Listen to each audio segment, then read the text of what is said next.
Atharva foundation द्वारा पूर्वोत्तर राज्यों के पूर्व सैनिकों और शहीद जवानों के परिवार के लिए एम्बुलेंस डोनेशन।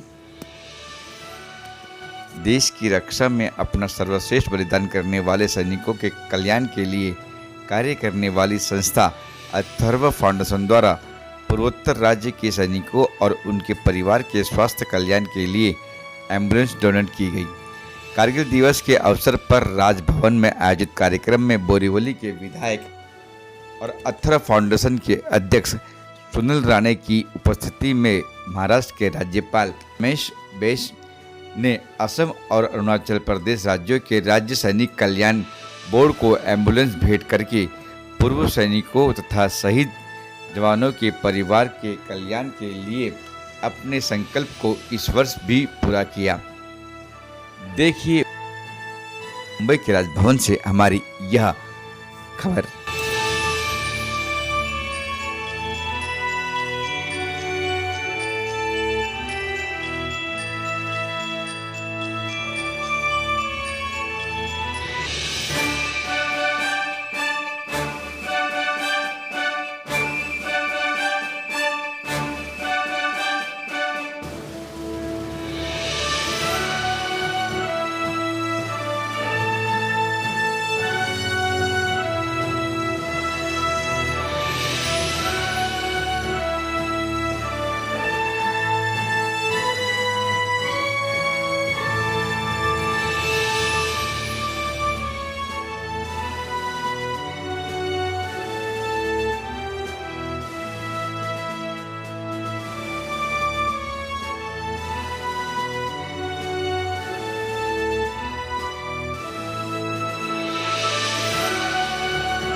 सबसे पहले आज कारगिल विजय दिवस के उपलक्ष्य में 24 वर्ष कारगिल युद्ध के पश्चात आज पूरे हुए।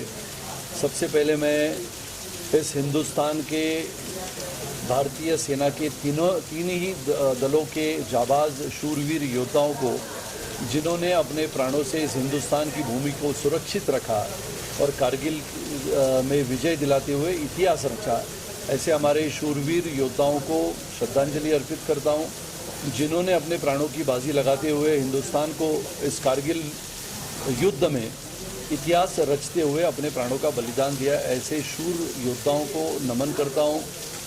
आज के अथर्व फाउंडेशन के इस कार्यक्रम में हमने अरुणाचल और आसाम के राज्य सैनिक बोर्ड के पूर्व सैनिक तथा हमारे शहीद परिवारों के प्रति उनकी सेहत अच्छी रहे, इसके लिए एम्बुलेंस का वितरण जो हम करते हैं, ऐसे हमारे 2 राज्यों के लिए हमने आज 2 एम्बुलेंस का वितरण किया। हमारे साथ कर्नल चटर्जी जी यहाँ पर उपस्थित है और महामहिम राज्यपाल आदरणीय श्री रमेश बैस साहब के हाथों से ये दोनों चाबियाँ एम्बुलेंस की हमने एक अरुणाचल के लिए, आसाम के लिए आज प्रदान कर दी।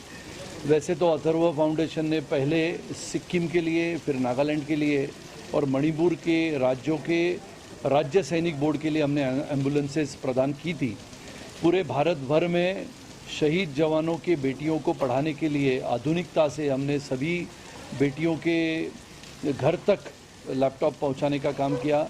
महाराष्ट्र में हमारा सैनिक शहीद होने के पश्चात उसको अनुदान के प्रति उनके परिवार को 8.5 लाख रुपए मिलते थे, लेकिन हमारे भूतपूर्व महाराष्ट्र के मुख्यमंत्री और आज के हमारे उप मुख्यमंत्री सम्माननीय देवेंद्र जी के नेतृत्व में हमने उस 8.5 लाख रुपए के अनुदान को हमने करीबन 1 करोड़ रुपए तक कर दिया था। ऐसे अलग अलग कार्यक्रमों के माध्यम से अथर्व फाउंडेशन इस देश में देश की सेवा करने वाले हमारे जवानों के प्रति सच्ची श्रद्धा और सम्मान रखने के कार्यक्रम करते हैं। और इसका उद्देश्य यही है कि जो क्षमतावान देशभक्त देशप्रेमी नागरिक है, उन्होंने भी हमारे देश का इतिहास, जो गौरवशाली परंपरागत इतिहास है, सभी युद्ध में भारतीय सेना के जवानों ने अपने पराक्रम से इतिहास रचा है। ऐसे हमारे भारत के सेना के प्रति तीन ही दलों के सेना के प्रति उन्होंने सम्मान रखने की आवश्यकता है। इसके लिए ये ऐसे कार्यक्रम हम करते रहते हैं और आज ये 2 एम्बुलेंस विशेष रूप से अरुणाचल और आसाम के लिए हमने प्रदान किए। जनता को कुछ मैसेज देना चाहेंगे? कारगिल विजय दिवस के उपलक्ष्य में सबसे पहले मैं शुभेच्छा देता हूँ आज की आधुनिक पीढ़ी को, युवाओं को और युवतियों को कारगिल का युद्ध उन्होंने पढ़ना चाहिए।